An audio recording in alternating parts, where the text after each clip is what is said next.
As of September 2025, there is no native Spectrum TV app for macOS available for download from the App Store. Instead, Spectrum TV functions as a web-based app accessed through your browser at watch.spectrum.net. This means you don't need to install anything.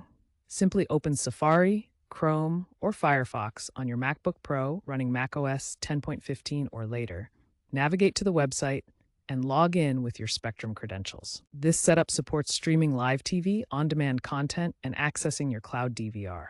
Ensure JavaScript, cookies, and pop-ups are enabled in your browser settings for full functionality.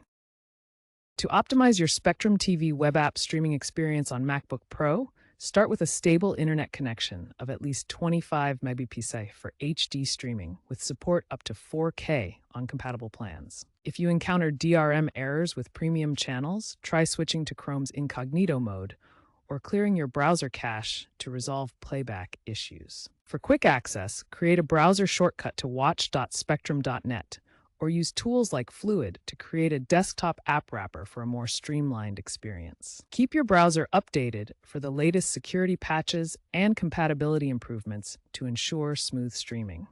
Some users report issues with older MacBook Pro models, so experiment with different browsers like Safari, Chrome, or Firefox if needed. Remember, Spectrum prioritizes a web-first approach, so expect ongoing improvements to the online platform for better streaming experiences.